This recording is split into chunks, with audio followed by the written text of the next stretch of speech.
દિવાળીને લઈને SMC food વિભાગ ફૂલ action મોડમાં। શહેરના વિવિધ ઝોન વિસ્તારોની મીઠાઈની દુકાનોમાં આરોગ્યની તપાસ।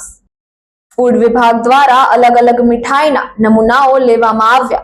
મીઠાઈના નમૂનાઓના ઝડપથી રિપોર્ટ આવે તે માટેના પ્રયાસો। વધુ સમાચાર માટે જોતા રહો Bharat times news. DL Patel, food safety officer, Surat મહાનગરપાલિકા। આગામી દિવસોમાં આવનાર દિવાળીના પર્વ દરમિયાન શહેરીજનો દ્વારા મીઠાઈનું વધુ ખરીદી થતી હોય છે। તે બાબતને ધ્યાનમાં લઈ ફૂડ વિભાગના ફૂડ સેફ્ટી ઓફિસરો દ્વારા અલગ અલગ ટીમો બનાવી દરેક ઝોનમાં મીઠાઈનું વેચાણ તેમજ ઉત્પાદન કરતી સંસ્થાઓનો હાલ તપાસ હાથ ધરવામાં આવી છે।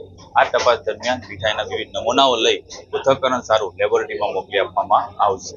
જેનો રિપોર્ટ આવતા આગળની કાર્યવાહી હાથ ધરવામાં આવશે। કેટલા દિવસમાં રિપોર્ટ આવશે સર? ફૂડ સેફ્ટીના નિયમ મુજબ 14 દિવસમાં લેબોરેટરીનો રિપોર્ટ આપવાનો હોય છે, પરંતુ દિવાળીને ધ્યાનમાં લઈ શહેરીજનોના આરોગ્યને ધ્યાનમાં લઈ જેમ બને તેમ સુધી જલ્દી એના રિપોર્ટ આવે તેવી આગળની કાર્યવાહી હાથ ધરવામાં આવશે।